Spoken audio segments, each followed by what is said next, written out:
বাচ্চা অবস্থায়, তখন দাঁত ফেলে কি বলতাম যে ইন্দুরের গর্ভে রেখে আসো। আর কি বলে আসবা, ইন্দুর ভাই আমার দাঁতটা নিয়ে যাও, চিকন দাঁতটা দিয়ে যাও। আচ্ছা, এই দোয়া যদি আপনার আমার কবুল হয়, চিকন দাঁত যদি আপনার আমার গালের ভিতরে চলে আসে, আল্লাহ যদি কবুল করে, সেই মানুষকে আমরা যখন নেতার স্থানে বসাবো, আচ্ছা ইন্দুরের কাজ কি? পরের ধান, পরের গম, পরের ভুঁড় আলু, পরের শস্য, পরের মশারি, এগুলো কেটে কেটে কোন জায়গায় ঢুকাবে? গর্তের ভিতরে। মুসলমান ভাইয়ের সন্তানেরা, এই দোয়া যদি করি, এমন দোয়া যদি আল্লাহ রাব্বুল আলামিন কবুল করে নেয়, আমরা যাদেরকে নেতা বানাচ্ছি তারা যদি এই ইন্দুর মার্কা হয়, তাহলে আপনার আমার রিলিফের চাল, আপনার আমার বয়স্ক ভাতার কার্ড, আপনার আমার বিভিন্ন উপাদানের টাকাগুলো ওই ইন্দুরের মতন কেটে কেটে নিজের গর্তে ঢুকাবে। বাস্তব চিত্র এটাই। আমার আল্লাহ তাআলার কাছে 17 বার বলছি, রব্বুল আলামিন ইহদিনাস সিরাতাল মুস্তাকিম। অত সোজা।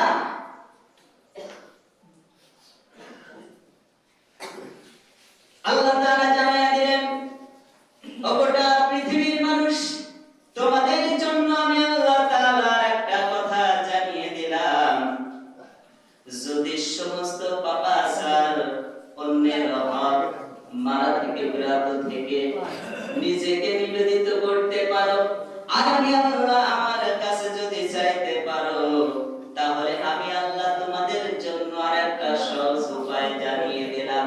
তোমরা আমার কাছে আরো দোয়া করবে, সিরাতাল মুস্তাকিম, সিরাতাল লাযিনা আনআমতা আলাইহিম গায়রিল মাগদুবি আলাইহিম ওয়ালাদ-দাল্লিন। আল্লাহ তাআলা বলছেন, যদি এই কাজগুলো থেকে যদি বিরত থাকতে পারো, আর আমি আল্লাহ আমার কাছে সেটাও চাইতে হবে, কোনটা? সিরাতাল লাযিনা আনআমতা আলাইহিম, ওইটা যদি তোমরা চাইতে পারো।